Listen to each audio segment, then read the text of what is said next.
What is up? Welcome into this beautiful Monday morning edition of Pushing the Pile, brought to you by FanDuel Sportsbook. Make every moment more. We have a great Bears game to get to, but I heard you may have gotten a call last night. Well, you know what? Yesterday I got to talk about the potential of Matt Nagy returning to be a coach, and Matt Nagy reached out and he heard what I said on the show, and he was thankful because I've killed him so many times in the media. Yeah. But we're actually boys. So I talked to him about the game.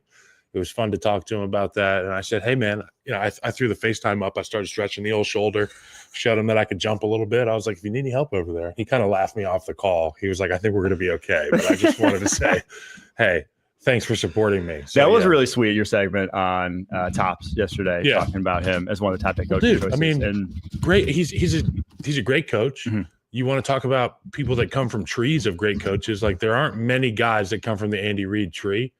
Bieniemy was one of those names that has been under Andy Reid, but we've seen that not come to fruition. We've seen Matt Nagy be the coach of the year in his first year as a head coach. His Bears tenure has aged well.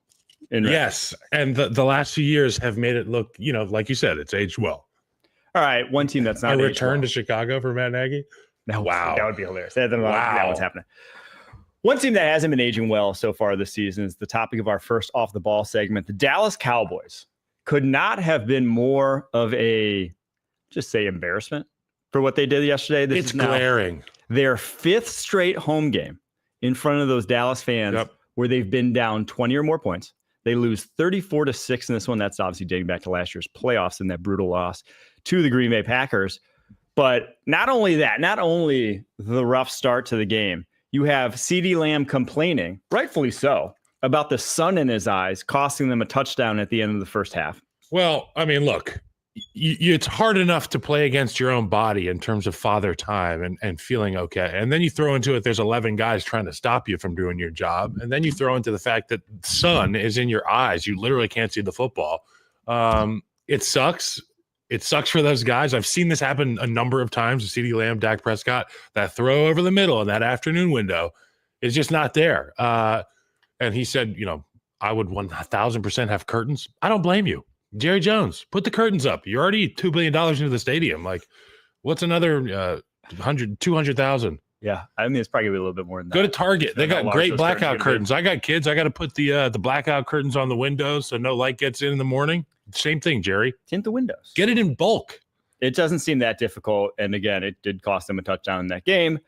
Some damning quotes, though, other than the curtain quote that went viral. And this one, to me, I saw this and I could not believe. Micah Parsons said this about Mike McCarthy. He said, Mike can leave and go wherever he wants.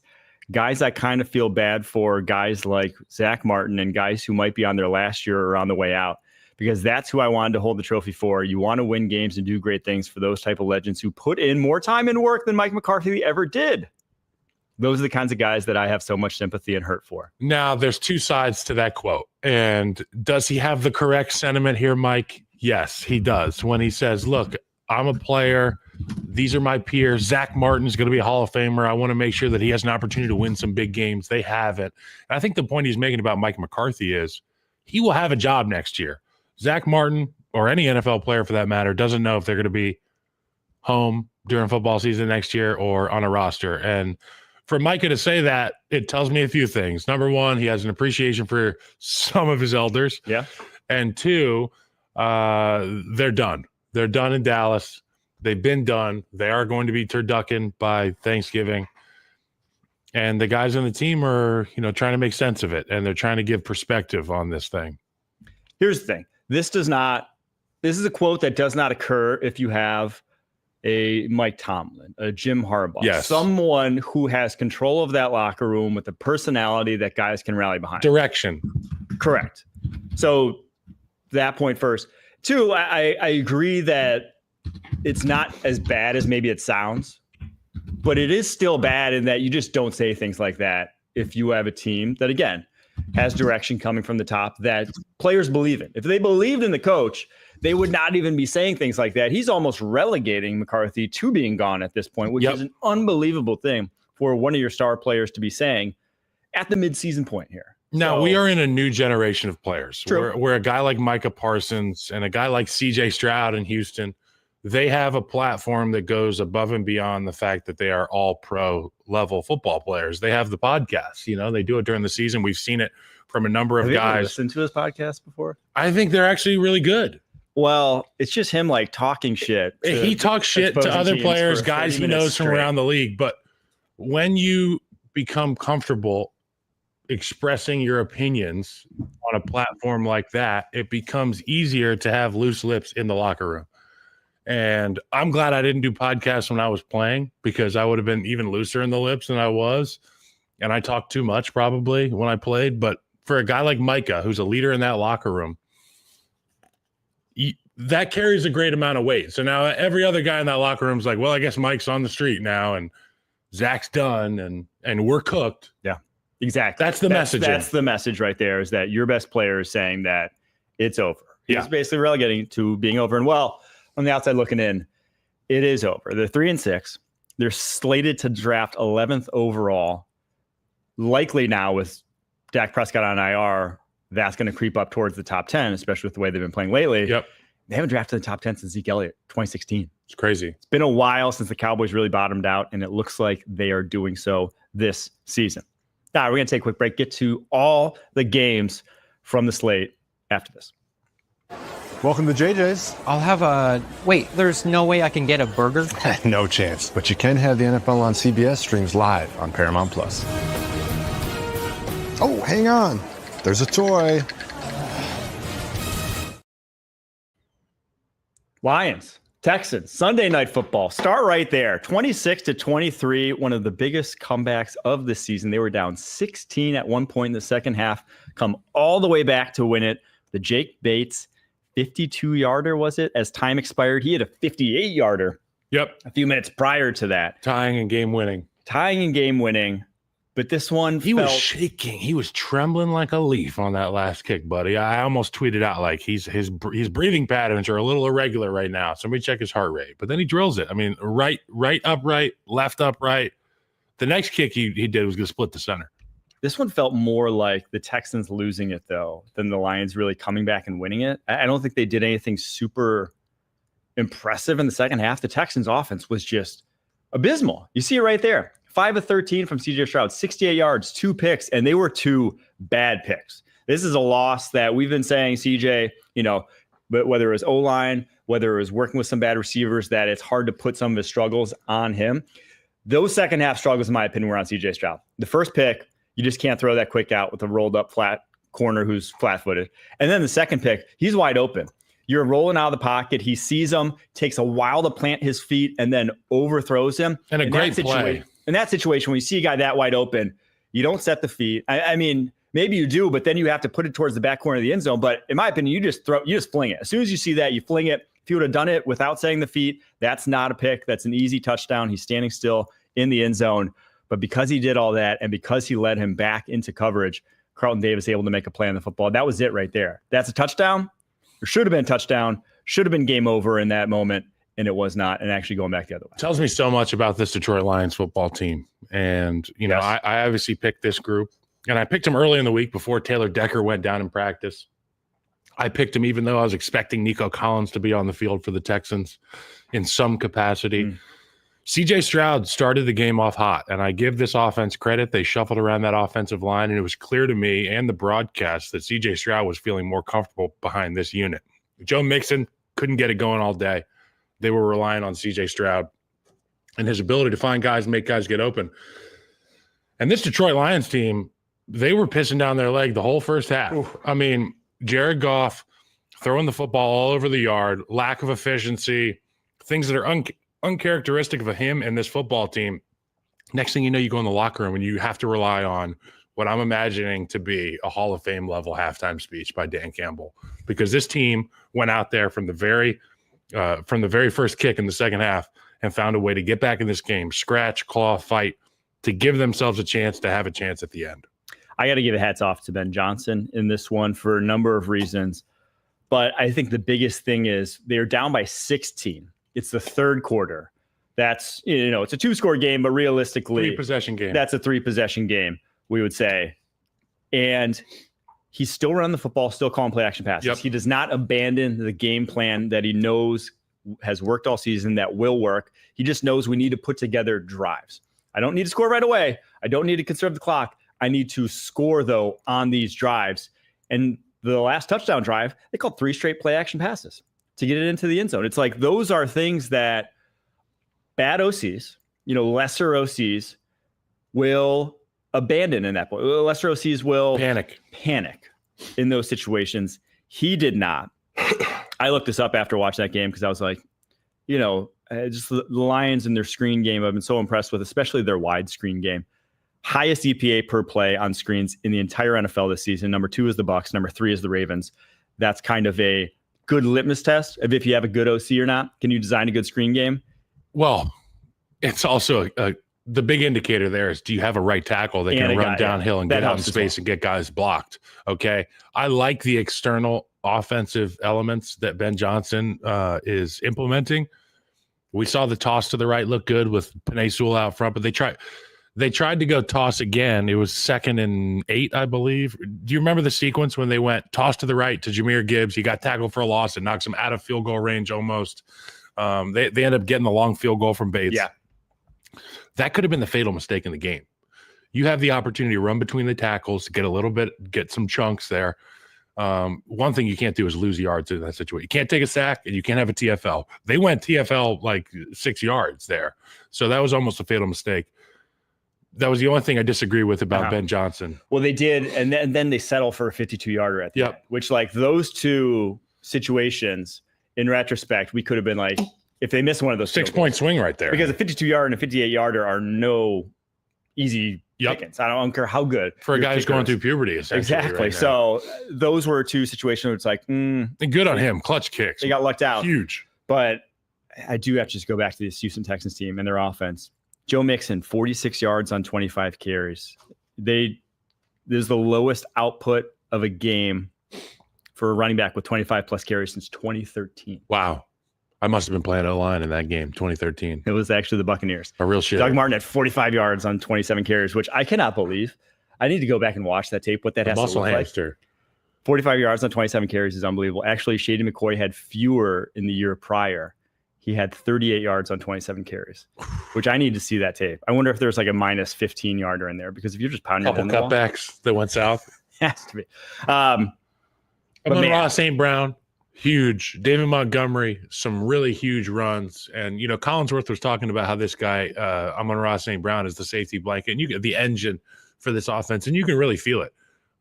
Jared Goff looked human at some points in the game, but every time you got that ball in Amon-Ra's hands, those chains are moving. The offense is rolling, and they're a momentum-based team. I really believe that. Massive playoff implications for this one, because obviously the Lions at 8-1, top record in the NFC, but we have the Vikings nipping at their heels at 7-2. We have the Eagles now nipping at their heels at 7-2 as well. It's a 2-horse race there. Game. Now, I do think so. I think the Vikings are dropping out, going to fall behind. But the Eagles, the Buccaneers had any health, they'd be in the conversation too. Would they? Yeah, I think so. Think so? They're unbelievable, dude. This has to be the most historic run of losses for an offense in the history of the NFL.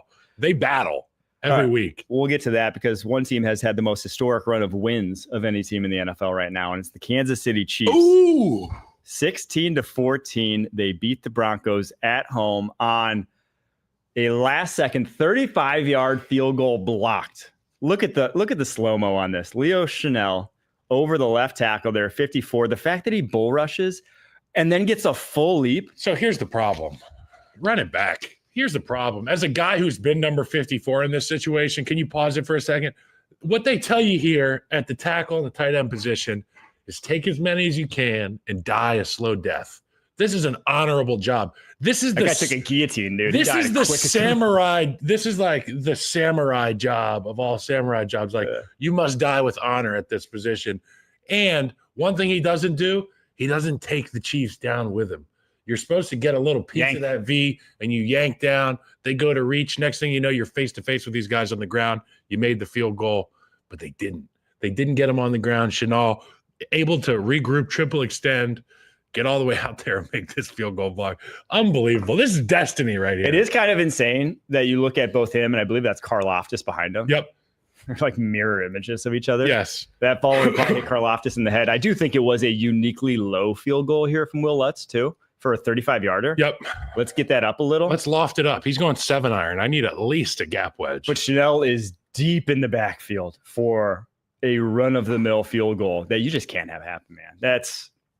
That was great players make great plays. This Chanel. is brutal. Numerous situations down the stretch last year in the playoffs. Now this one. And now for the Chiefs. You have added to the list this year Isaiah Likely's foot. Mm-hmm. You got Dejon Anthony's PI. You have Nick Bolton, Bijan on 4th down. You got the Bucs OT, no go for 2, coin flip. And then you have the field goal block. But they're 9-0. The haters are sick. The haters are sick. This has to be said, though. Mahomes was bad in that game. He was flat out missing throws, missing open guys. It was probably the worst I've seen from him, but also... Are you thinking about the one to Kelsey in the end zone? Yeah. Okay. But no, the one to Worthy, though, was also terrible. They'll let him out of bounds. The one ball. to Kelsey, I have to see from all angles. Because when I first saw it in real time, I said, I wish we could have... it might have been catch. John Brinkus from Sports Science to get in here like he used to get in there. 2016 Kelsey may have gotten it. Remember Calvin Johnson in the garage? He was like, Calvin Johnson can catch a ball within a 2 garage door radius. Well, I want to know how many garage doors that ball was away from Travis because it looked like maybe it was catchable. Yeah. Maybe he wasn't in position to have his feet under him to make Kelsey's the got catch. like a farm door at this point, not a garage door.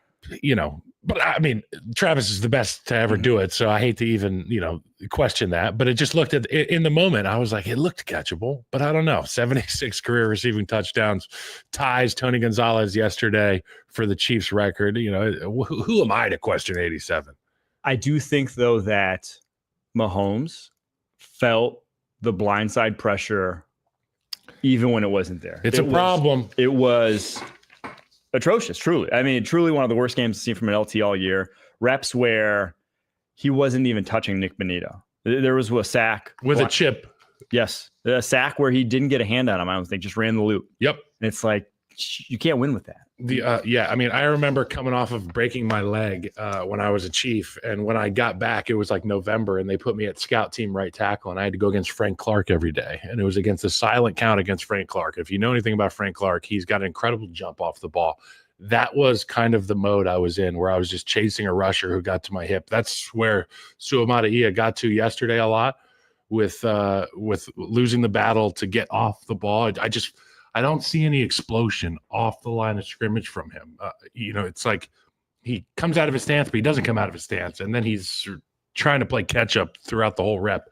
You got to explode off the line of scrimmage. Go take a look at a guy like Lane Johnson. Now, I know he's an outlier and probably the best in the National Football League, but those are the guys you have to watch in order to get better. So all I can say is if you don't want it to be because of the left tackle position, you got to figure something out there in Kansas City. It's ugly right now, and obviously it's a backup. Wanya Morris out for this game, but even Wanya wasn't great either. Exactly, even with Wanya wasn't great, and Mahomes is seriously at risk. I thought in that game he took more true shots than I've seen in recent memory. Taking hits, obviously he's taken more sacks in games, but he was taking hits that were just, the ones that are violent. That if he gets up or doesn't get up, excuse me. It's the one where all the parents are going, get up, get up, get up, get up. And he had a handful of those. So that's a problem that needs to be fixed on the Kansas City Chiefs offense. However, obviously, with a team that's got this close of a margin of victory week in, week out, I mean, they've been losing in 8 of the 9 games, right, Mike? Yes. So with a team that has this much of a margin of victory, the one guy you can't afford to have be dinged in the slightest is number 15, Patrick Mahomes. So you need to do a better job of prioritizing. And I know that they've got one of the best offensive line coaches in football in Andy Heck. They've got a really bright guy in Matt Nagy that works hand in hand with Patrick Mahomes, who they trust one another. And Andy Reid is the best in the business. They need to find a way to protect Mahomes better at 100%. That spot. 100%. Or it will be fatal. It will be lethal for this team. Because 9 straight wins when trailing by 7 points. Amazing, but obviously unsustainable. Because it's the most in NFL history. The lowest point differential of any 9-0 team in NFL history. This feels like, and I think I've said this before, Was it the 2020 Steelers who were 10-0 and kind of just eked by every single game? And then they got their ass kicked by the Browns in the first round of the playoffs. It is not a brand of football that you can rely on. We just need to see some improvement from this team. Hopefully when Hollywood Brown comes back, Wanya Morris comes back. Guys will start walking in that door, and they will get better. But in the meantime, you have to protect your assets. And your biggest asset is Patrick Mahomes. You cannot afford to have something happen to him going into the stretch. On the flip side, Broncos have to be kicking themselves. They could have really taken a hold of that final wild card spot, gotten to 6-4. They still are the final wild card spot at 5-5, but now you have the Bengals at 4-6, the Colts at 4-6, right on your heels. If you go to 6-4, 2-game lead on that final wild card spot, it's like you're feeling great about your positioning here, and you just be the best team in your division.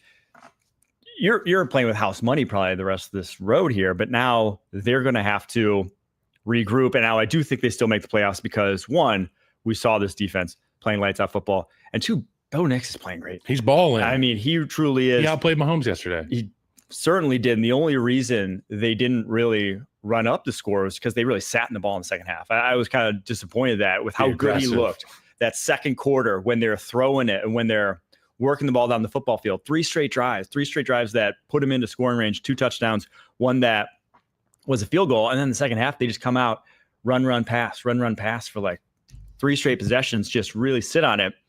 I think the way he's playing right now, you can just let him take the reins more so than, most rookies and just most quarterbacks around the NFL, because that's how good he has been from a decision-making perspective, not taking negative plays, not making, whether it's sacks, whether it's picks.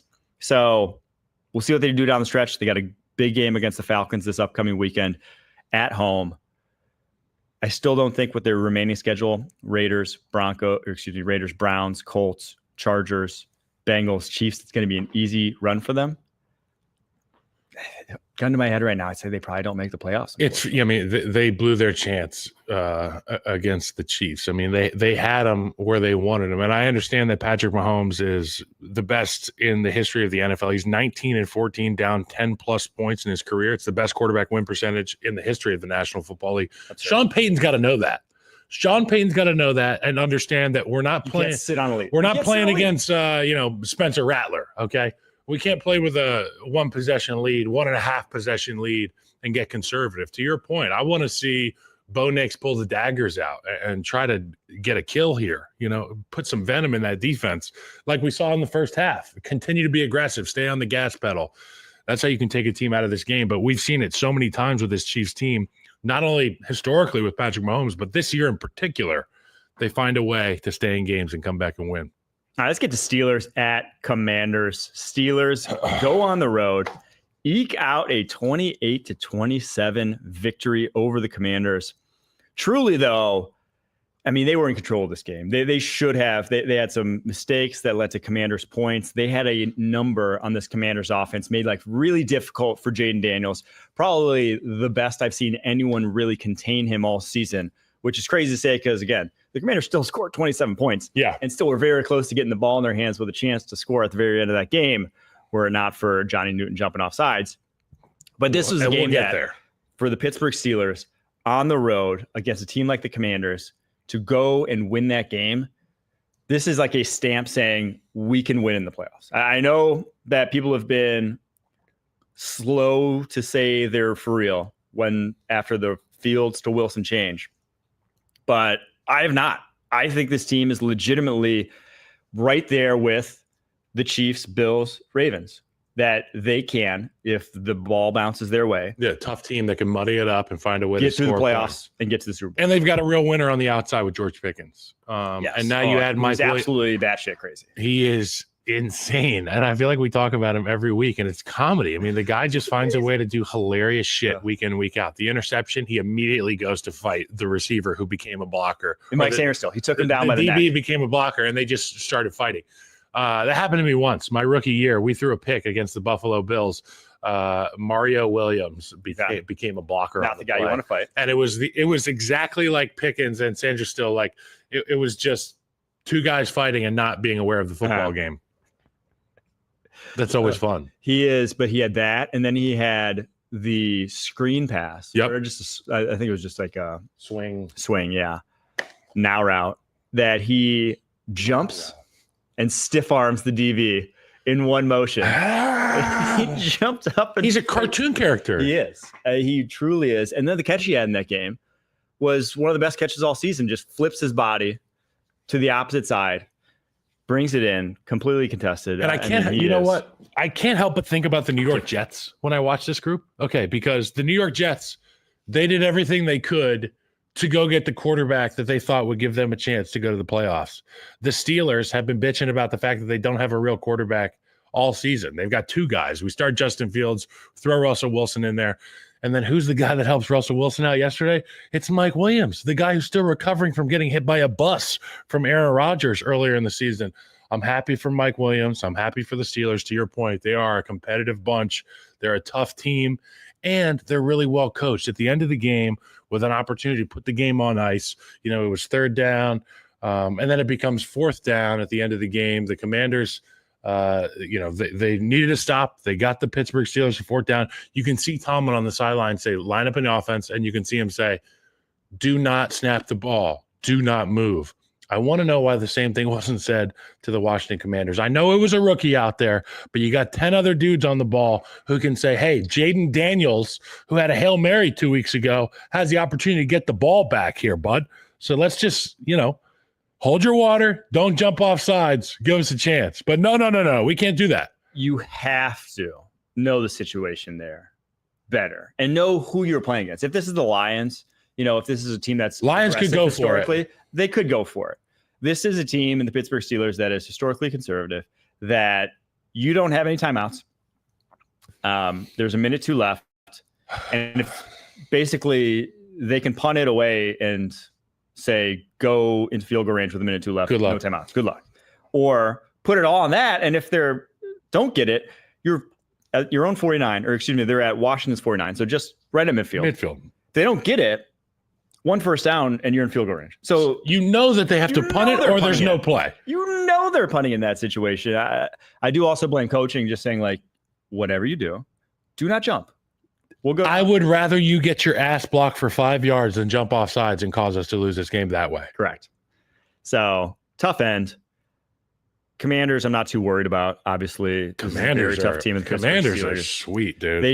They put points on the scoreboard every single week to score 27 against this Pittsburgh team, and now some of it was aided.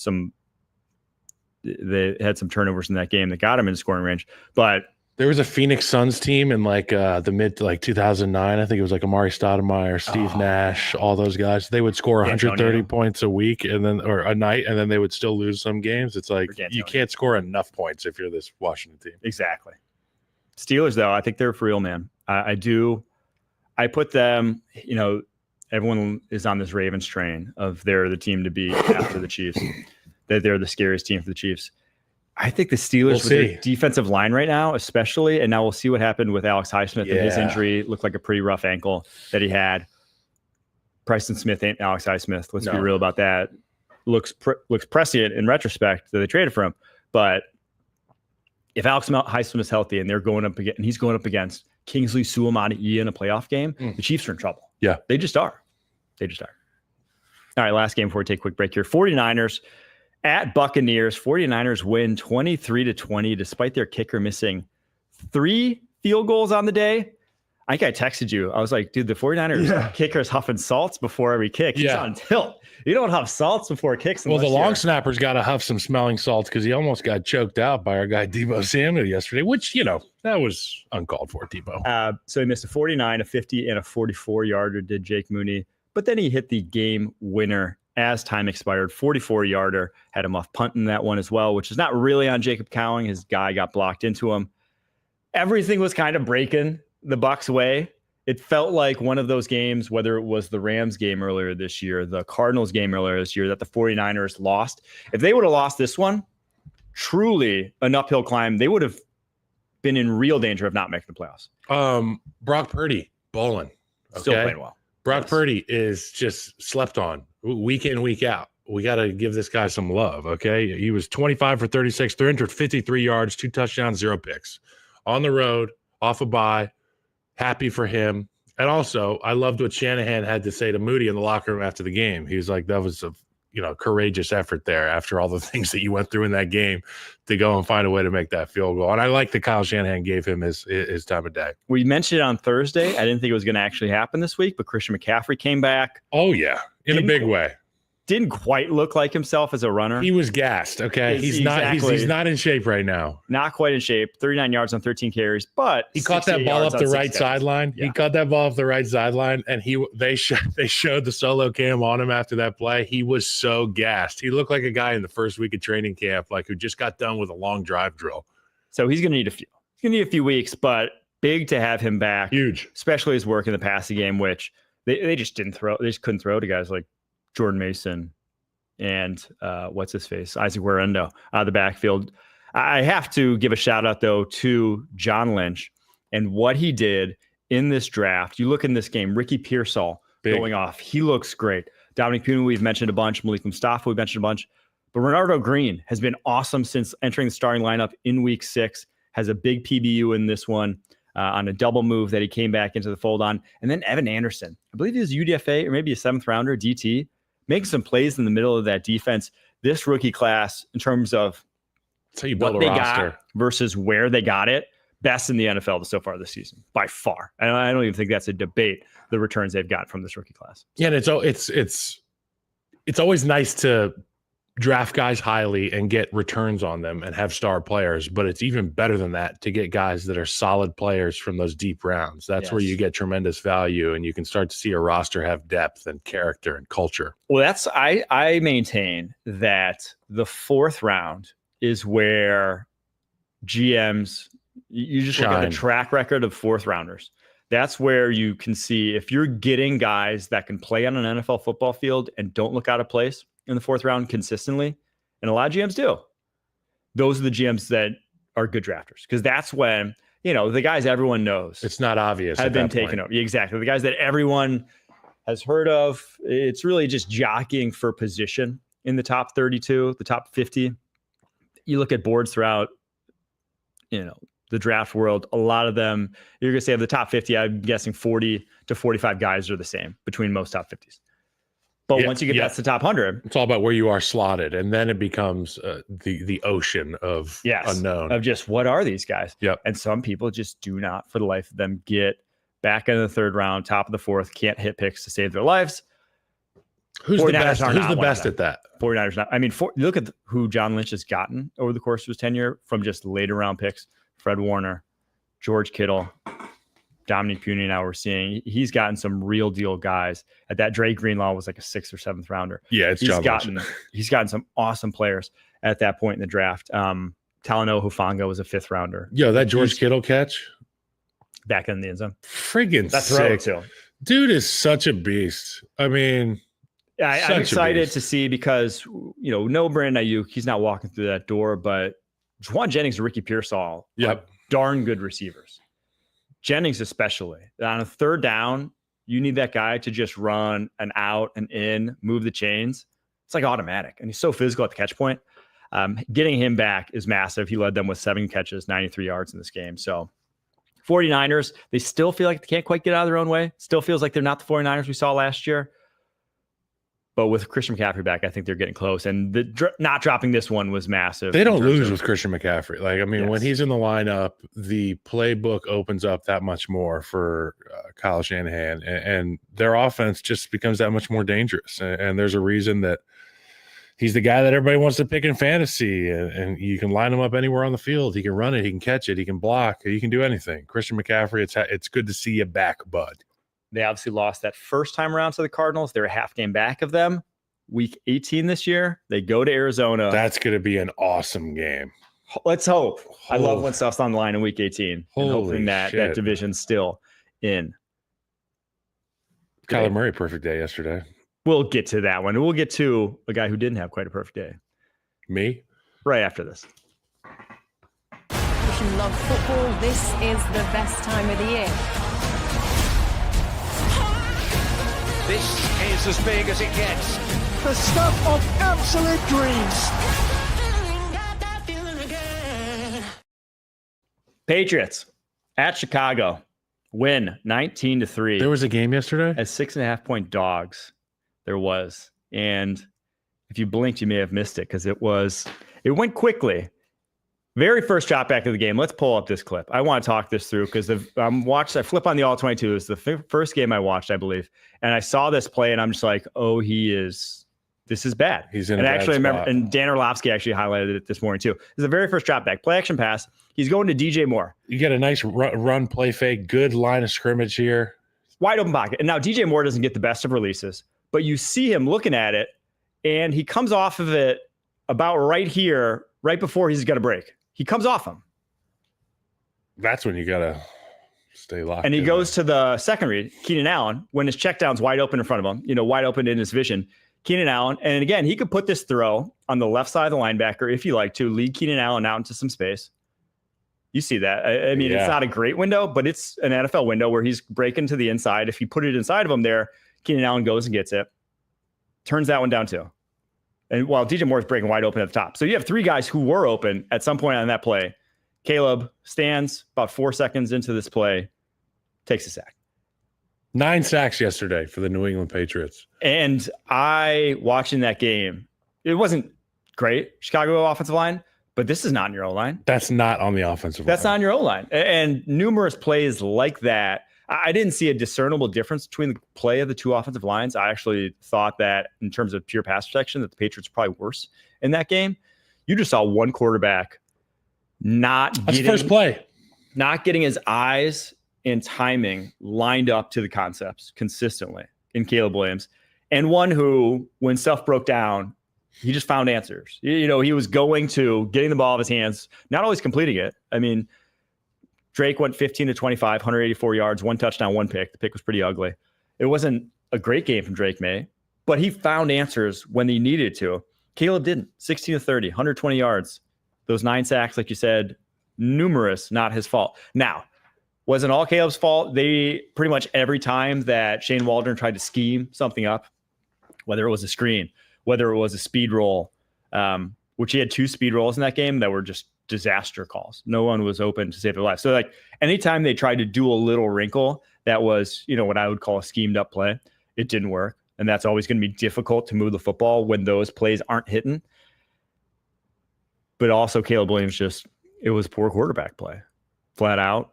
No sugarcoating it. We had a it 4 looked touchdown. Like, it looked like he did weeks 1 through 3. We had a 4 touchdown game in Jacksonville right before the bye. And ever since then, the offense has been anemic. And clearly at times we can be outmatched at the line of scrimmage, and that's okay. They get paid too. But then you see examples like that where there is a clean pocket and when guys are available to be thrown open. If you don't want to throw a guy open, hit your check down swift or streaking right to left in front of your face. I don't want to put it all on Caleb. I don't want to put it all on Shane Waldron. I don't want to put it all on the offensive line. But the bottom line is they have not scored a touchdown in 23 straight offensive drives. They gave up 9 sacks yesterday. I'm not going to say they gave up. There were 9 sacks yesterday. Who's to blame? They'll figure that out in film today. But if there's a way that I could see the offense trying to cater to building the confidence of Caleb Williams back up, we got to build in some gimmies at the beginning of the game. We got to get him moving outside the pocket. He is elite with his creativity once the play breaks down. His speed roll is not moving outside the pocket. No. I don't want to snap and run. I want a hard run action to the left with somebody going naked out the backside. And then you get a 3-man concept on different levels, cut the field in half. That's how you start the game instead of dropping back in a pocket and staring into a void. I know the Bears don't make changes midseason. It's not what they do. I respect that. I'm not sure that if a change is what's necessary right now. I think the change needs to be in building the confidence of this young quarterback who you've invested so much into, your number 1 pick, because you are rapidly seeing the decline in give a fuck in that locker room. And it shows up in body language. It shows up at the end of the game when nobody's helping their quarterback off the ground. It's almost like a hopelessness that has found its way back into the building in Chicago. And I think other biggest difference I saw on tape between Drake May and Caleb Williams is just what they think is open versus man coverage, or how they treat, because the Patriots challenged the Bears wide receivers in this game. They played a lot of man, just treating what's open. You see a throw like this from Drake May, where it's just, that guy's blanketed underneath, like has a guy running step for step on his back. That's a cut it loose, young man throw. And puts it right on. You know, that's a tough window. He leaves that behind him, very likely to be picked. But in the NFL, you got to take those chances, or else you're not going to see the amount of times you can see a guy open, throw a guy open, throw to a guy who's open is just going to be limited. It's going to be fewer than 50% of your snaps unless you have a real dude at offensive coordinator. You're going to have to hit tight windows or just anticipate tight windows, and anticipate, especially when you have guys like DJ Moore, who are guys who win with late separation because they're big, physical wide receivers. Rome Odunze as well. Guys that they may not always look wide open, but if you give them chances are they'll make the play. Yep.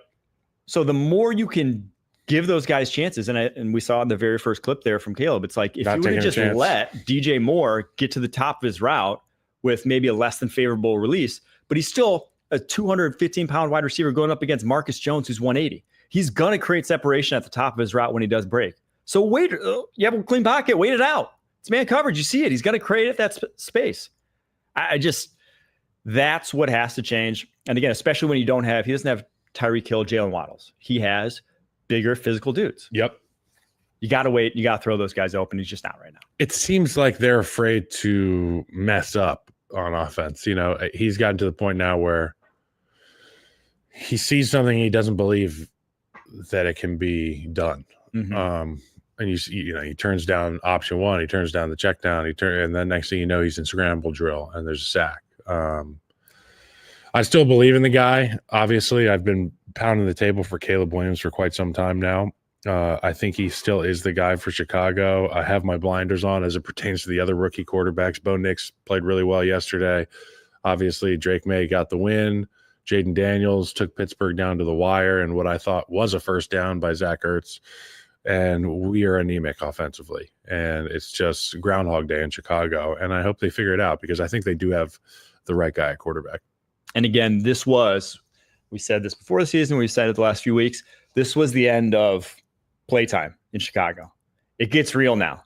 You have you got Packers, Vikings, Lions, 49ers, Vikings, Lions, Seahawks, Packers. I mean, there's a chance that we don't win another game this year. Honestly. And not only that, there's a chance that we lose by 40 points to the Packers. Come on. Their defense is still good. This defense still plays ball week in and week out. There's a chance that we lose by 38 points to the Packers. Okay, sorry. Let me take back my 40. Okay. We just scored 3 points against the New England Patriots. It's not good. 670 was on fire. What's the next game, Mike? Eagles, Cowboys, 34 points. Can we laugh at somebody else for Christ's sake? Laugh at the Cowboys because they're making my eyes. This one, we talked about the lights in CeeDee Lamb's eye, but the Cowboys are just anemic. We had Cooper Rush under 50 yards on 23 attempts yesterday, less than 2 yards per attempt. He averaged. Oh boy, that was like handing off to Joe Mixon every play when he dropped back to pass. But worse, because that doesn't even take sacks into account. They threw Trey Lance out there, and he finally passed Tom Brady's final season as a Tampa Bay Buccaneer between his live dropbacks between high school, college, and the NFL. He had fewer live dropbacks in all of those spaces than Tom Brady did in his last year at 46 years old, Tampa Bay Buccaneers. So does Anthony Richardson or him have more experience? Ooh, that's actually Anthony Richardson, I think, has more now, but I don't know his high school stats. Got it. Trey Lance was in a run-heavy high school offense, went to a run-heavy college offense. Great. Didn't play with the 49ers more than until the second season. Bread. And he has made a ton of cheddar, but hasn't played a ton of football, unfortunately. Good for him. Didn't look good when he did come in yesterday for the Cowboys. Threw a pick, but this is about the Eagles. I don't know if you can deduce much from this game, but we can deduce the trend that they're on here. Since the bye week in week 5, they have allowed the lowest EPA per play of any team in the NFL, the lowest success rate of any team in the NFL. Their run defense from weeks 1 through 5 was ranked 28th. Since the bye, they're ranked 3rd in the NFL. And obviously the offense had some turnovers in this game, but they hadn't turned it over up to this after the bye. They look like a different team, man. Yeah. This is an Eagles team that's now 7-2. Cocky on the back end, physical up front. They've got winners on the outside on offense. They've obviously got a do everything guy in Saquon Barkley. Jalen Hurts can hurt you with his arm or his legs. The difference between the secondary now that Quinyon and Cooper DeJean are in there night and day, but then the difference in the front seven, how they're playing the run, and specifically guys like Nakobe Dean and Zach Bond. Those freak show. That second level of the defense was kind of a liability early on. That was our first Florida man winner. He was great week 1, but the few weeks after that, we're not playing great. Week 10 now in Vic Fangio's defense, they seem to have come around. Well, that bye week, I mean, it felt like a great opportunity to self-scout, and I know that Vic Fangio had homework for those guys over the bye. You know, a lot of young dudes on that defense, and they obviously took it seriously, and they're buying in. A.J. Brown back in the lineup has provided some real teeth to this offense, and Devontae Smith's been great. Goddard dinged up again. Mm-hmm. Hate to see that, but, you know, the Eagles are rolling, man, and as much as I can't stand the Birds, good for them. So there was a point, I think it was right after their bye, heading into week 6, where we ranked the teams in the NFC on, I believe it was our network show. And we didn't have, I think we went 7 deep. And no Eagles. I may have put the Eagles at 7. No, I don't think either of us put the Eagles, actually. Yeah. In retrospect, regrettable, but that's how they were playing at the time. Shit happens. I don't So now where it. do we put the Eagles now? We're to redo that right now with the NFC. 2. Lions 1, Eagles 2. It's hard to argue with that, the way they've played of late. And they're talented. We were saying the scheme's holding them back, especially offensively. They got Johnny's and Joe's, man. But they have the dudes to get it done. And you just can't, at the end of the day, it's hard to make up the dude difference. And they can beat you a number of different ways, man. They've gotten good guard play. They've got good tackles. They've got a good quarterback. They've got nobody that's the best at what they do, except for arguably Lane and Saquon. But, you know, the rest of the guys are, you know, tier 1.5 guys. Just all very good. Just the only question mark is that head coach. Yeah, well, and it's still a question mark, and we'll see what happens. But this one didn't need any question marks.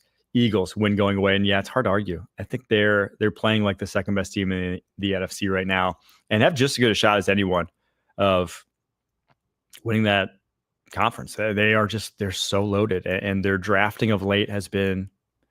Everyone kind of makes fun of Howie for being the name scout guy, but Jalen Carter, Quinyon, like the guys they drafted, they got dudes, man, are playing lights out football. All right, Bills, Colts. Bills win going away 30-20. I didn't get to watch much of this one, so I'm looking forward to hearing what you have to say about it. It was not good. I mean, it was not even this close, in my opinion, how lopsided this game was. Bills should have won by more. I mean, it's just the Colts weren't did the poo offensively to take a former Colts head coach's quote.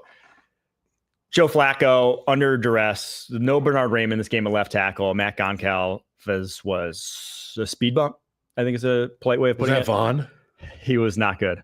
Was that against Vaughn? It was more against actually AJ Epinesa in that game, which is not the guy you would expect, but he was giving it up to everybody. The Bills now, would you believe that this is the best Bills start at 8-2 since 1993? Wow. This felt like the worst Bills team, right? Since, Josh Allen exploded in 2019 onto the scene as the guy. And now all of a sudden they're 8-2. Yeah. And right in the thick of it. Now it would have been more in the thick of it. Would have actually been in control of their own destiny had the Chiefs lost this past weekend. But at 8-2, they're still very much going to have their chance. So Colts, I think the Colts are the more interesting side in this because the Bills, business as usual. They've been a steamroller of late. The Colts are 4-6. Yep. We talked about how the Broncos at 5-5 are now the third wild card in the AFC. They're skidding offensively. But they also played the Bills and the Vikings. Yep. And without their left tackle. We're keeping Joe out there. That's what you're trying to tell me. That's what I'm asking is, do we go back to Anthony Richardson? You keep Joe out there. I would think I go back to Anthony Richardson. Keep Joe out there. Just because I thought in the very first place, it was just to give him a wake-up call, was my opinion. It was not a performance-related, even if I thought Joe Flacco was probably better for the offense. It was just, this isn't good enough. And we saw, and we're going to talk about it here in a second, we saw what happened with Bryce Young. Gets benched, comes back. He's played better ball than he has at any point in his career. Looks far more comfortable. Just the habits that we saw on tape have sort of been broken. Or like you got a chance to break them by mentally resetting. That's what it takes to break habits, is you have to work on them. And he wasn't doing enough to do that while he was preparing like he was playing every single game. Got that mental break. Looks like he's playing the best football of his career the last 3 weeks. Gosh, are you saying the Bears should put Tyson Bagent in for a little bit? I'm not going to talk about benching Caleb Williams ever again after what happened when I just mentioned that. Well, people can't handle that. That if the offensive line is as bad as it was the first 2 weeks of the season, that it's not doing him any good to throw him out there. These nuanced conversations, they don't do well. They don't do well on social media, for sure. But I do think now is the time to get Anthony Richardson reps. Okay. I think it is. I can buy that. I think the mental break. Now, again, I'm not in the building seeing how he's responded to his benching. Ooh. If he's been pulling a Jermaine Burton, if he's been seen at the old slot machine. What's the casino out west of or out east of Indy? Lucky Lils. I don't think that's it. Something along those lines. It's like the Ameristar, maybe. I don't know. I used to drive there all the time, but he's not been hanging. Hopefully, not been hanging out there too much, and hopefully has this, a newfound drive to not sub himself out of games. Yeah, I mean, if that's the case, let's start him. That's all you can ask for. And, you'd be able to tell really quick with a guy if he's fully committed to it, especially with the offense that they run with Anthony Richardson. First opportunity they get to call one of these quarterback runs, I want to see him like a man possessed. I want him to see like he was affected by some of the things that were said about him. We've questioned a lot of things about Anthony Richardson. If he gets a chance to go, watch a man possessed run out that tunnel.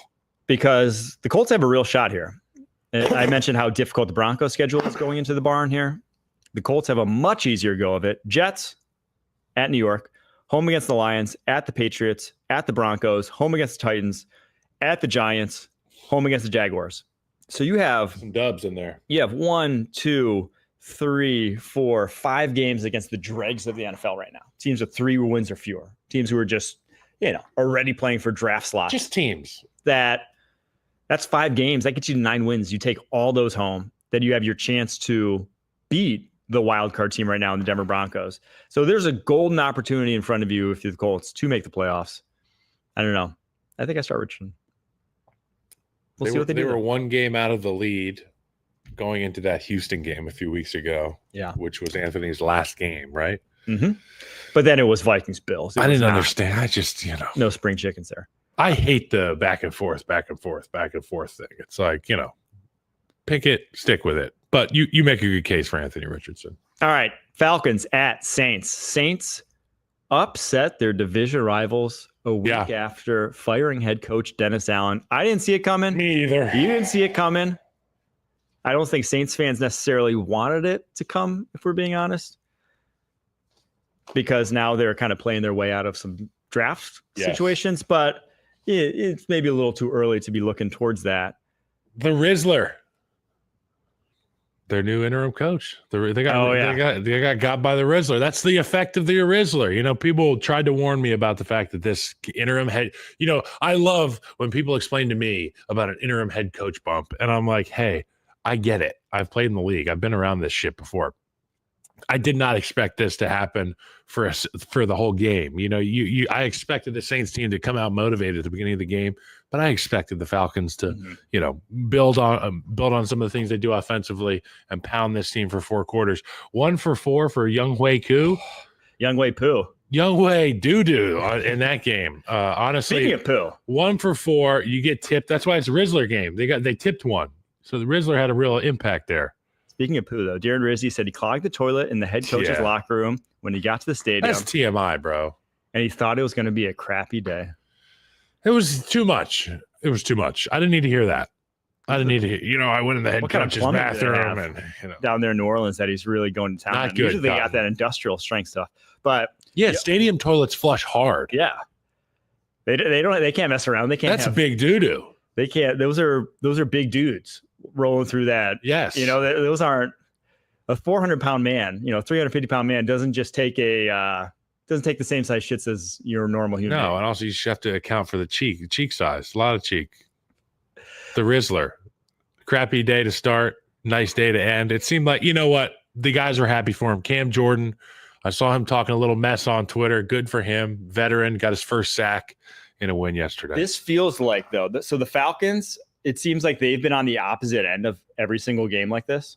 Yep. It feels like this year to get to the 6 wins they've had, they've probably had 3 of them be just like this, where the other team was playing great the whole game. The other team was moving the football, and just one bounce one way or the other, or one late comeback, and all of a sudden they're the winners. They had a 300-yard passer. They had a 100-yard rusher. They felt like they were moving the ball pretty easily, stalled out a few times in enemy territory. 3 of those ended Younghoe Koo misses. 1 got blocked. 1 hit an upright. Brutal. One scoring opportunity called back because Cliff Lindstrom got flagged for a legal low block when he just tripped. He does lead the league in low blocks, though. He does. But that one should not. I mean, he got flagged. It was by letter of the law, probably illegal, but it was one of those like roughing the passer on a low where you're just coming in low. Sometimes you're just Derek coming Carr. in low. Hey, can we talk about Derek Carr? Balling a little bit. Marquez Valdez-Scantling. Well, the offense is so predicated on deep shots. Balling a little bit. And when he hits them, it looks good. Oh, there's the MVS graphic. The MVS graphic is just first 7 games, 3 catches, 31 yards. Versus Atlanta in a big one when his team needed him the most. 3 receptions, 109 yards, 2 touchdowns. That guy loves football, Mike. Does he? If you're the Falcons, you're not too worried though. You're 6-4, 2-game lead on the Bucs. You beat the Bucs twice, so realistically, you need to drop 3 in the Bucs without the receiving core right now. You're supposed to win the games you're supposed to win if you're a good team. Which leads me to have some pause about this Atlanta Falcons football team. Oh yeah, I mean, I think we were saying we did the contenders or pretenders thing last week, and I think we all thought the Falcons were probably pretenders in the NFC playoff picture. Their defensive line's not good enough. They didn't have a single hit or a single sack on Derek Carr in this game. Yep. And we've been discussing how bad the Saints O-line is. And now they got Cesar Ruiz, has been back the last few weeks, but it's still not a good O-line. To not even get Derek Carr's jersey a little dirty. Now it's in a dome. It was not going to get dirty anyway, but still, no dirt in there. Those black pebbles or whatever suck. I hate those things. They awful. Get everywhere. So pellets, pellets. Supposedly they're like really carcinogenic too. They are, and they're like, hey, everybody lay on the field and stretch for an hour before practice every day. Oh well, nothing too panicking for the Falcons' perspective. It's just I think this is who they are, unfortunately. Except for the long-term implications of laying on the that's panicking for all of us. All right, let's get to the Giants at Panthers. Panthers win 20-17. Did you said Giants? I said Panthers. Who's hotter than me picking the Panthers right now? The last 2 weeks, no one, because I'm not sure anyone else. I'm the only guy. I don't think anyone else. I don't even think Dave Canales picked the Panthers last 2 weeks. Well, Bryce Young had never won a game outside of Bank of America Stadium. This was outside of Bank of America Stadium, But they were the home team. How about the ref? This one, speaking Deutsch. That's pretty cool. Is that the first time anyone ever dropped some Portuguese in Brazil or Spanish? They do Spanish in Mexico City. I would imagine they do Portuguese, a little obrigado action down there and in Brazil. But yeah, the German, it seems a little, it seems wild. So Bryce Young, 15-25, 126 yards, 1 touchdown. But truthfully, the tape was better than those numbers even suggest. I thought he played great. And you have to understand who he's throwing to. And this one in particular was one of my favorite plays of the game. Now it's incomplete, but this is a 3rd and 10. He gets a free runner on a stunt. And he takes that extra beat to stand in there. Now his wide receiver slips on the comeback. You can't really see it from this angle. But I thought this angle was great to show just that no fear. That he gets to his receiver that he wants to throw to as soon as he sees the unblocked man and takes that extra beat to set his feet to get the ball there. And again, if this is a better receiver who doesn't slip on his route, that's a first down. That's a high-level conversion from a guy. That's playing quarterback. Old Bryce turns into a turtle in the pocket. Or pirouettes out and gets sacked for a -6. Exactly. So plays like that, very, very encouraging. They give you a chance. Young. Not saying that he's the guy, but he's thrown to 3 rookies and David Moore in this receiving core. And not even 3 rookies like a Malik Neighbors rookie. He's thrown to Xavier Legette. He's throwing to Jadavion Sanders, and he's throwing to a UDFA and Jalen Coker. Half the time, he probably doesn't even know what the hell Xavier Legette is bitching about because nobody understands what the fuck he's talking about. You see the clip of him? Hey, man, I mean, this German sausage, man. Sausage. Hey, that guy Loves that is guy. awesome. I've never wanted anyone to succeed more than I want Xavier Legette. Yes. But we got to be realistic. But I want to know what the hell he's talking about. So I saw a tweet yesterday. They were like, imagine you went to J school, like journalism school, your whole life. You grew up in Germany. You followed soccer your whole life, basketball, track and field. And then the NFL comes to Germany and you get an opportunity to interview an NFL player. And the NFL player is Xavier Legette. You get 3-word answers. The most South Carolina accent you've ever heard in your entire life. He is a fucking anomaly. He's like out of the movie Big Fish. Somebody made him up. Somebody made this guy up. He's incredible. He's a cult hero. Giants, though, same story, different day. Daniel Jones, 2 picks, both when you're in scoring range. Now, neither necessarily his fault, but also neither really throws that needed to be made. One was him throwing it right into a defender's helmet that was 3 feet away from him. Oof. The other was him throwing a flat route on 3rd and 10 against man coverage. It's like that wasn't going anywhere to begin with. There were just opportunities to be had that DJ just DJ'd. And now, for the 4th time in his career, he has started the first 10 games of the season, yet not thrown 10 touchdown passes. All the other teams in the NFL over that span, only 3 other quarterbacks did it. He's done it 4 times in his career. Only 3 other quarterbacks in the last 5 years. I don't get it. Unbelievable. Make it make sense. It doesn't. They never should have signed the contract. Everyone with 2 eyes could have told you after that lucky playoff season that it was, in fact, just lucky, that it was not sustainable the way he was playing, and that you don't pay him that much when you have the roster that they do. Yet, here they are, losing to the Panthers in Germany. Yo, Chuba Hubbard. Chuba. 28 attempts, 153 yards. I mean, you'd love to see that after a guy just got his pockets filled with some cash, some nice. It wasn't Quan. that bad of like in a vacuum. I thought the deal was a good deal for the Carolina Panthers, but it's also like, how bad are you at scouting your own roster that you drafted Jonathan Brooks in the 2nd round? You know, you have holes. You have a butt ton of holes, and you draft a running back. And now I love Jonathan Brooks. I think he's a great running back. And Just read the room. Exactly. A running back who, again, still hasn't played. It's look like, look at our needs board. It's every position. Yeah. The only guy we re-signed from in-house is a running back. It's like, that's the one not need. Yeah. You just signed him. So hats off to Eric Eager, their director of analytics. He's probably going through it. Last 17 starts for Daniel Jones. And I got this from our research package. Shout out to Panther Sean up in New York. Last 17 starts, Daniel Jones, 3-14 record. The team has 13.6 points per game. He's got 10 passing touchdowns, 14 interceptions. And like you said, 4th time in the last 5 seasons, Daniel Jones has started each of the team's first 10 games and had fewer than 10 passing touchdowns. It's just doesn't make sense. Tyrone Tracy Cost him that game. But he's got juice. Oh, he's great. Now, that's like a game. That's a rookie game where he'll learn from. He'll a little more ball screen. That's a guy you can play with.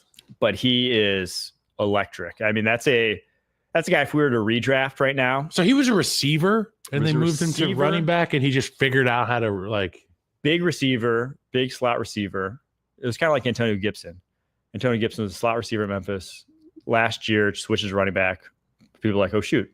It's actually good. Same thing. 5 years at wide receiver. I think it was between Nebraska and Purdue. Last season at Purdue, they're like, okay, let's switch your running back. Looks awesome. Limited carries. Tests off the charts at the combine. And I think the difference why I said I buy into him. Wow, I just started like Porky the Pig there.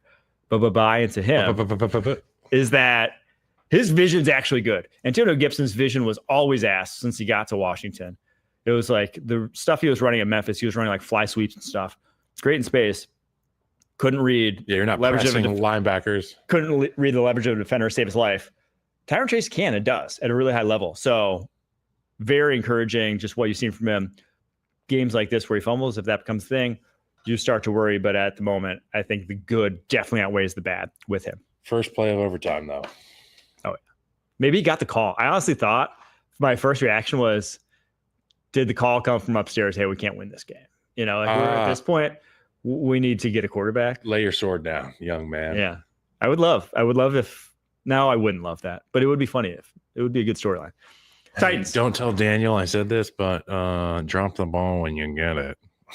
So you could have honestly, instead of that, you could just ask Daniel Jones to pass. It would have had the same effect. Wow. All right, let's get to the Titans. Chargers win going away 27-17. Cover that 7.5 point spread. The over in that one hits 37.5. Chargers, man, they just keep doing it. Gus Edwards back. 55 yards, 11 carries. He is a rumbler. I think he is your closer. Just adds another element to this team. Justin Herbert now hasn't thrown a pick since week 2. Guy's good. They complimentary football. They're going to beat all the bad teams in their schedule for the most part. I mean, this is a team that's built to play winning football week in and week out, and they're going to be a tough out when they face a good team. We saw it against the Chiefs. We've seen that numerous times this year. I just not much to get into with the Chargers side. I think the development of Quinn Johnston, the emergence of Ladd McConkey, they have real weapons now, or guys that at least Herbert can trust to throw to. He was playing darn near flawless football from a accuracy standpoint yesterday. So a lot to like about this Chargers team. Titans, not so much. Will Levis has easily the worst pocket feel in terms of just knowing when people around him of any quarterback in the NFL. And now it's a high bar with Daniel Jones and how he's been over his career. But my God, there's a few other guys in there too. He just loses defenders. It's so hard to watch because I think as a pure passer of the football, he was very good yesterday. You know, if he's got defined reads, if he's got a guy in rhythm to throw to, it looks great. And you saw it on numerous occasions against a really good defense. But then if he drops back and his first read's not there and the pocket starts to muddy, something bad's going to happen. Hero mode. And you can't do that as much as he did. It's not even just hero mode. It's just oblivious mode. It's just like, dude, get the ball out of there. Crazy things happen. Exactly. It's like anytime George Pickens is on the field, you such know a frustrating is going to happen. Yes. So such a frustrating if you're a Titans fan to watch because the flashes are so good and so tantalizing with how athletic he is, with how big his arm is, his release, things of that nature, and that he can sit in there and deliver strikes from tight pockets. But he also can sit there and just fumble the ball away multiple times a game because he's in his throwing motion with 3 guys around him and he doesn't see a single one of them. We're going to learn a lot about this Chargers team in the coming weeks. Yes. This was not the game to know who the Chargers are. So they've got 0 wins versus teams currently above 500, but we still believe in the Chargers. We think they're a tough football team and they can win any given matchup because of the MO that they have, the head coach that they have, the quarterback that they have. They're not limited in any of those spots. But the next ones are going to be Cincinnati. Oh, it's tough. Baltimore, at Atlanta, and at Kansas City. What do you think? How many wins over that span? I think they beat Atlanta. I think they could beat Cincinnati. They got Baltimore at home. That's a long trip for the Ravens. And then I think the one in Kansas City could be really interesting. I think they get 2. I think they get the Bengals next week. And I think they either the Falcons or the Chiefs they get. Yeah, I think they beat up on the Falcons a little bit. Just because I think they match up well with the Bengals. So obviously get to that on Thursday, but the ground and pound against that Bengals team, the conservative approach, and then just how they match up on the flip side of the ball, going to make you really put together drives. I think they're going to sack Joe Burrow a few times, and we'll see. Speaking of, Joe Burrow under fire in that crazy 34-35 loss to the Baltimore Ravens in Baltimore. I mean, so many insane stats from this game. Joe Burrow goes 34-56. 428 yards, 4 touchdowns. He's got 9 touchdowns his last 2 games. Pressured on 29 dropbacks in that game. Lamar goes 25 of 33, 290 yards, 4 touchdowns. Jamar Chase, 264 yards in this game. Sick puppy. 457 yards and 5 touchdowns against the Ravens this season. That's the most of any player versus any team in a single season ever. He's the only player ever to go over 265 twice. I was there the first time he did it. And I told you, what did I tell you when we were sitting in these chairs? I said, I don't care if T. Higgins is out there because I've seen it before with Jamar Chase. I said, I saw him go for 250 plus against Kansas City. He did it again, dude. He did it again. I kind of feel bad for Joe Burrow at this point. You're wasting greatness. Yeah, it really is because he's playing about as good a ball as I've seen from him in his career. Yeah. And it used to be, and I mean, you still just have Jamar, but people used to say, oh, you know, it's Jamar and T and Tyler Boyd. He's got the best trio in the NFL. No, it's just those 2. It's like, Joe could really throw to anyone as long as he has a number one that gets open. The rest can then fall into place. Yes. Got it.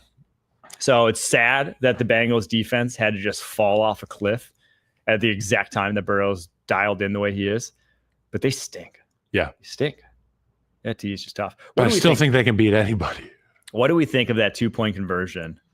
One, the decision to go for it. Two, the multiple missed penalties on it. I think that you can go either way. You can either go for it or you can go for the 1 point.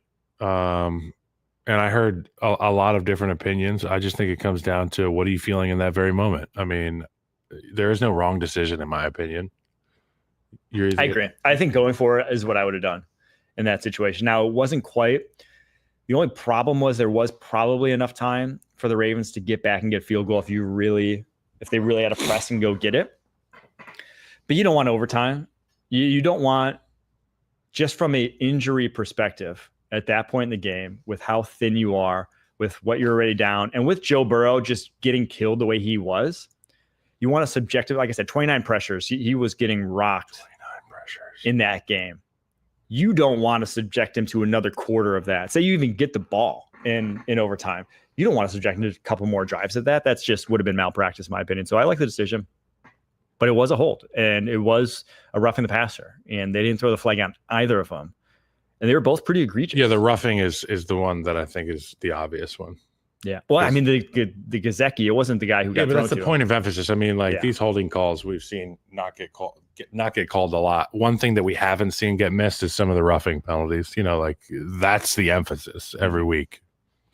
All right, let's get to Vikings at Jags, Jets at Cardinals. We're going to hit these both because I want to talk about both of these in my upon further review. Great. For this week.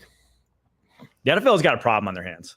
And I saw people discussing this a little bit, and it really hit home to me is that for the first time, I think in my lifetime, I think the product's taking a step backwards. I think for the entirety of when I followed the NFL through today, that it was kind of just this upward trajectory, whether like all the moves, always getting better, all the moves the NFL was making in terms of like promoting offense, in terms of how, Thursday Night Football, when that was added, and all like the things, I think it was making the product better.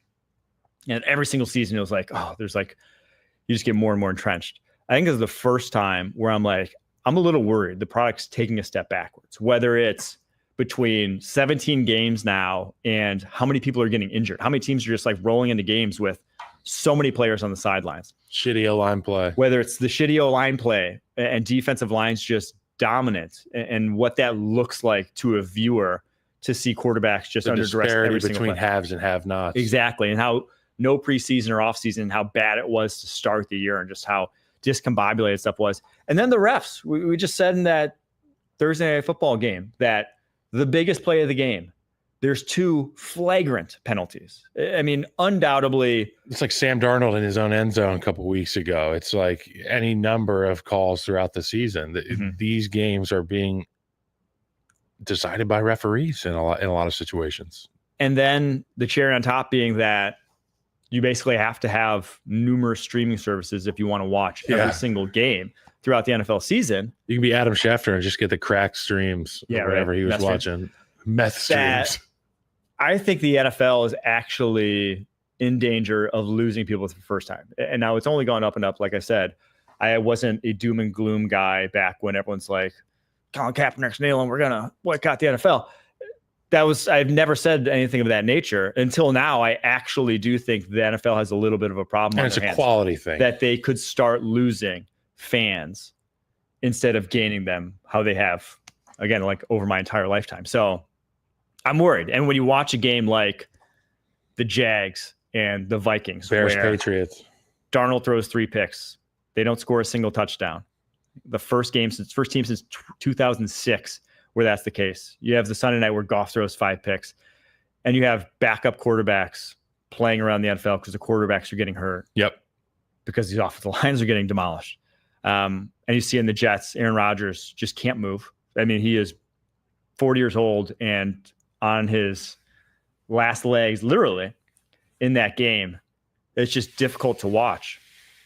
I think the product is not what some of that's because you had so many quarterbacks retire in recent years and not the development there to backfill them. But it's also like the development's not there to backfill them because there's no these off-season training programs anymore. Like there's just, you've hampered the game so much that I do worry that the NFL has to, like, it's a problem that the NFL, I think, has to address at this point. It's become too much smoke that this season, I think you'll see more and more fans opting out or just less attuned to the NFL than ever before. So what do you think the changes that need to be made are immediately to correct our trajectory? I do think you'll see rule changes in terms of protecting quarterbacks, in terms of what I wonder if they'll do stuff about blitzing and what you can do from that perspective. If it's limiting how many people can blitz, limiting how many people can be on the line of scrimmage, things of that nature. I don't know.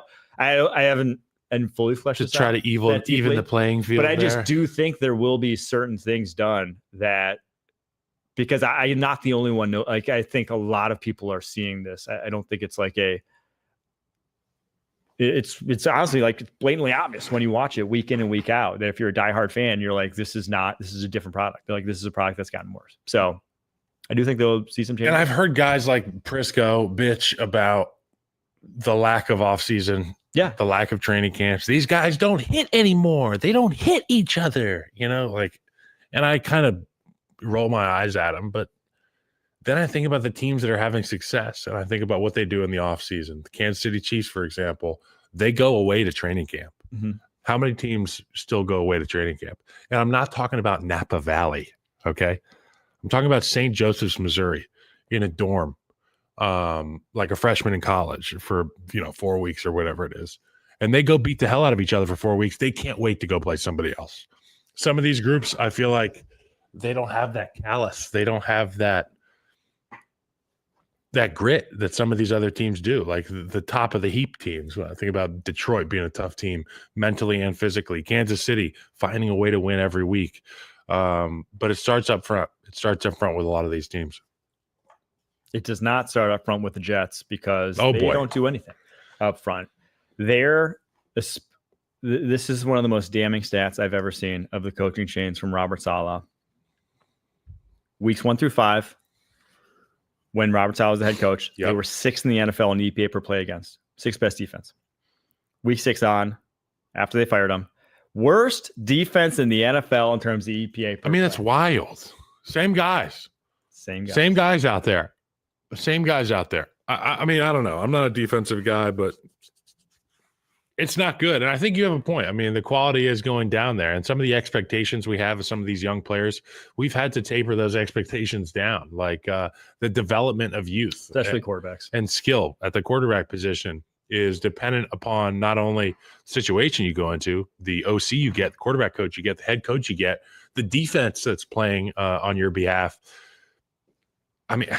There's so many variables. And, as a Bears fan right now, I'm kind of in those trenches, and I'm kind of wrestling with who to blame, who to point fingers at. And I feel like this is something that's happening in a lot of fan bases around the league. Exactly. The Bears are not the only ones right now who are like, why is it? Jets fans are being talked off the ledge right now. Well, they should, because they got what they signed up for, dude. Nathaniel Hackett, keeping them this year. That offense is anemic to watch on a weekly basis. I don't know, man. But the Arizona Cardinals, I tweeted this during the game. They're well coached. They're a house. That's what a well coached team looks like. Tough. They are. And the addition of Baron Browning adds some juice to that defensive line. Gosh, that picture. Kyler Murray, scary. He's just liable week in and week out, just light you up. 22 of 24 in that game. Only a couple incompletions. Pretty perfect there. They just Kyler had Murray. Whatever they wanted against this Jets defense. Jets look wholly unprepared.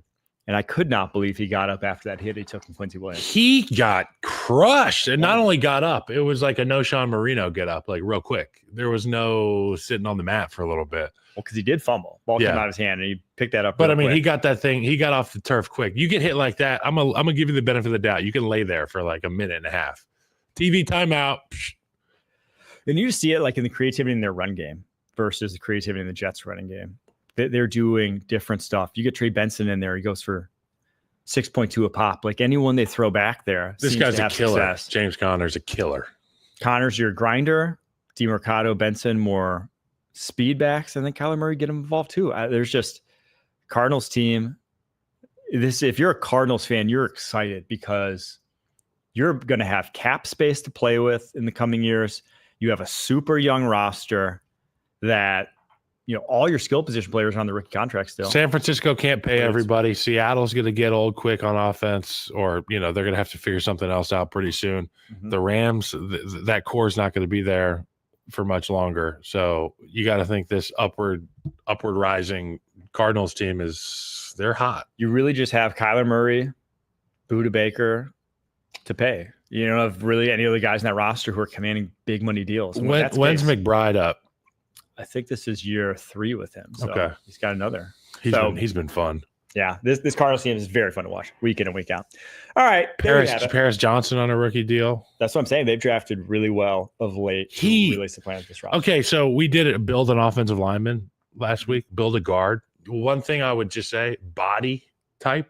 Like if you got to pick a body, that Paris Johnson guy's got the aesthetic. Bod. He's got great bod. Great French bod. Well, you basically want a big guy who's built like a small guy. Trim, lean. Yes. You want me to stand up and spin around?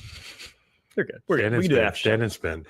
All right, there you have it. Your Week 10 recap. We'll be back tomorrow breaking down Pete Prisco's power rankings. Until next time, keep pushing. Peace.